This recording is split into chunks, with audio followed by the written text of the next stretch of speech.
Hello hello hello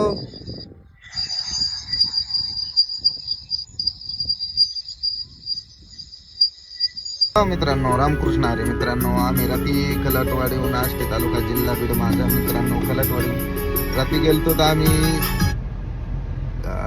तिकडं पिंपरखेडा वगैरे तिकडे पॉईंट द्यायला मित्रांनो. काल गेलतो तिकडं आत्ताशी वापस चाललो. 4 वाजत आले, 4-5 मित्रांनो. रातोरात गाडी रातभर चालू आहे मित्रांनो. काही एवढा काही आराम बी भेटला नाही. 2-3 तासच मित्रांनो सारखं चालू आहे. त्याच्यामुळं जे बी लोक वेटिंगला येतो त्यांना सगळ्याकडे ज्यांचे ॲडव्हान्स कोणाचे आले त्यांचे पॉईंट होऊन जातील. काही असं टेन्शन घेऊ नका मित्रांनो. आम्ही रात्री जिंतूरचे पॉईंट दिले, किती पिंपरखेड्याचे दिले मित्रांनो.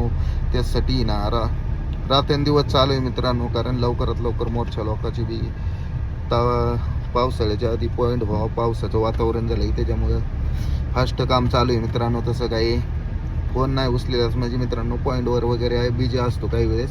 त्याच्यामुळं फोन वगैरे साईटला असतो किंवा चार्जिंगला असतो पॉईंटवर असताना. तर मित्रांनो तसं काही सगळ्याची जेवढ्याचे कॉल येते तेवढ्याचे बी रिसिव्ह करतो मित्रांनो.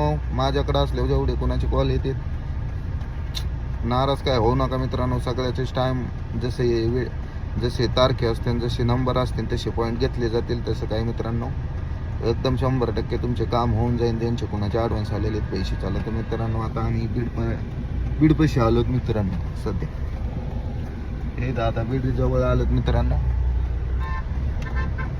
काय ना फाईट कसं आहे मार्केटमध्ये वातावरण केलं की नाही एकदम काही